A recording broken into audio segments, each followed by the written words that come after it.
Hi, I'm Chris Purser, and in this video, we're going to take a really common groove and turn it into this.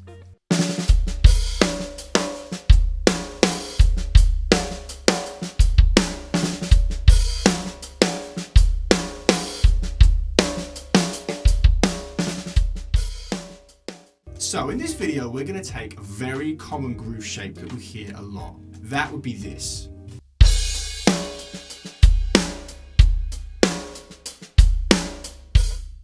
And we're going to put this into a 2-bar phrase. And through our OSDAD system, orchestration, subdivision, dynamics, addition and subtraction, displacement, we're going to turn this basic rhythmic shape into an awesome 2-bar groove. So let's get straight into this and let's break this down bar by bar.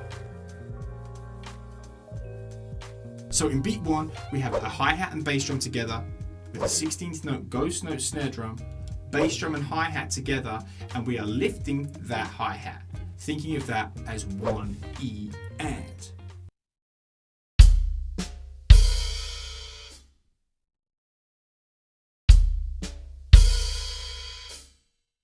Hey guys, if you're finding these videos helpful, please feel free to like and subscribe.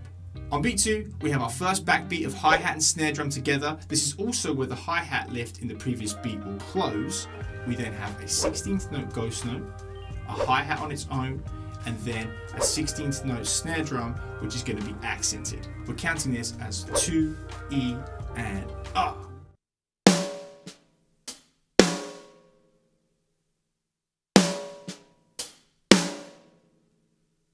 In beat 3, we're keeping the same phrase and the original idea. We're going to have a hi-hat on its own, ghost note snare drum, and then a bass drum and hi-hat together, counting that as 3 E and.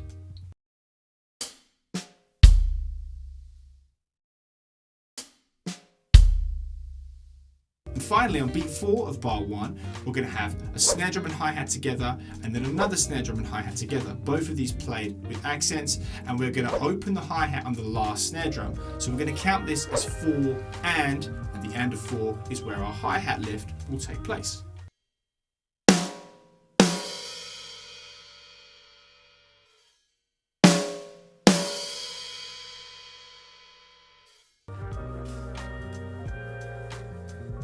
Okay, so bar 2 is pretty much the same as bar 1. You can see now that in beat 1 it's the same rhythmic shape as in the previous bar. We're thinking of this hi-hat and bass drum together, snare drum ghost note, hi-hat and bass drum together, counting this as 1 E and.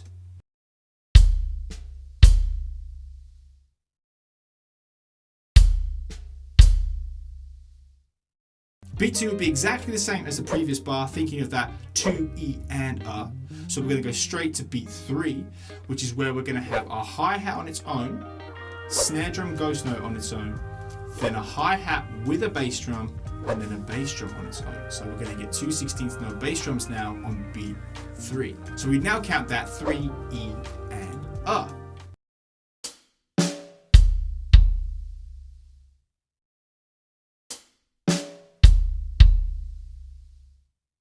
And lastly, this brings us to beat 4. So we're going to have our final backbeat of the bar, hi-hat and snare drum together, and then 4 30-second note, ghost note, snare drums. So we count this as 4 4-eander, 4 4-eander. Obviously that's a bit of a mouthful, but when you start playing that in context to the click and you see it in the example, it will make sense.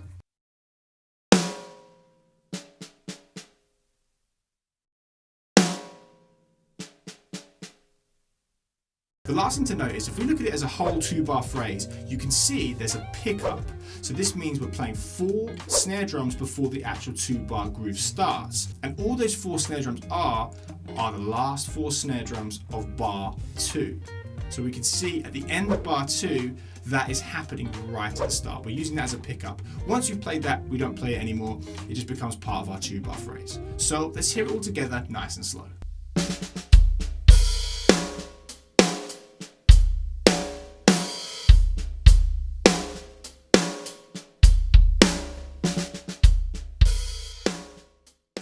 So we have taken a simple groove shape, turned it into a 2-bar phrase, and really made it a meaty sounding, fun, dynamic groove. I've played this at a nice slow tempo so you can get nice space between those notes, really get those dynamics, hi-hat lifts all cooking.